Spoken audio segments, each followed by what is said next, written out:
అసలు ఊర్లలో sarpanch ward number ఉంటేనే ఇళ్ళల్లో టైం ఇయ్యారు. అటువంటిది ఆయన మనమానికి పూరీలు చేసి పెడుతుండ అంటే హాయ్ అన్న. హాయ్ రేవంత్ రెడ్డి గారు సీఎం గా ఉండి వాళ్ళ మనవడికి పూరీలు వండి పెట్టడం మీకు ఎట్లా అనిపించింది?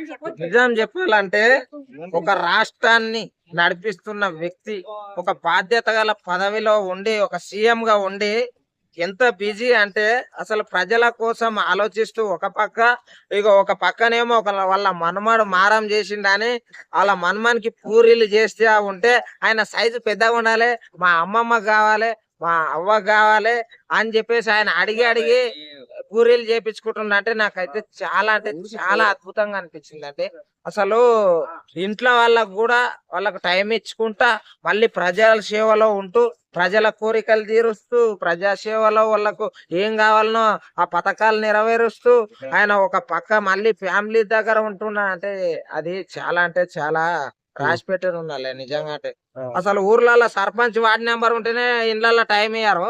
అటువంటిది ఆయన మనమానికి పూరీలు చేసి పెడుతుండ అంటే ఒకసారి ఆలోచన చేయరి.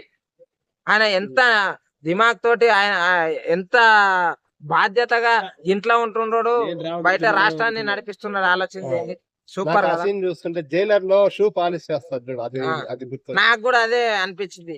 జైలర్ సినిమా గాని ఇంకోటి మన విక్రమ్ సినిమాలో కూడా కమల్ హాసన్ గారు వాళ్ళ మన్మన్కి మంచిగా సేవ చేస్తూ ఉంటారు. వాళ్ళ మన్మన్ తోటి మంచిగా ఫ్రెండ్లీగా మాట్లాడుతూ ఉంటాడు చూడు, అదైతే నాకు రిపీట్ అనిపించింది అండి నిజం చెప్పాలంటే.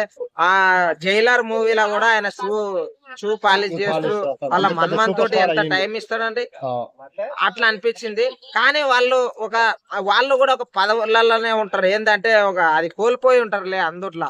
కానీ ఈయన ఒక రాష్ట్రాన్ని నడిపించుకుంటా ఒక రాష్ట్రానికి ప్రథమ పౌరునిగా ఉంటూ ఆ బాధ్యతలు నెరవేరుస్తూ మళ్ళా ఇంట్లో ఉన్న బాధ్యతలు కూడా చిన్న పోరగానికి కూడా హ్యాపీగా చూస్తున్నా అంటే ఒకటి ఆలోచన చేయండి. ఎంత అద్భుతం కదా. నాకైతే చాలా బాగా అనిపించింది. ఇక అలాగే వాళ్ళ మన్మడు నవ్వినట్టు ఈ రాష్ట్రాన్ని కూడా ఇంకా ఇంకా నవ్వించాలి. ఇంకా రాష్ట్రంలో ఉండే ప్రాబ్లమ్స్ గాని అలాగే ఎంతో మందికి ఇచ్చిన హామీలు గాని అన్ని అలాగే నవ్వుతూ నెరవేర్చాలని చెప్పేసి నేను ఆ దేవుణ్ణి మనస్ఫూర్తిగా కోరుకుంటున్నాను.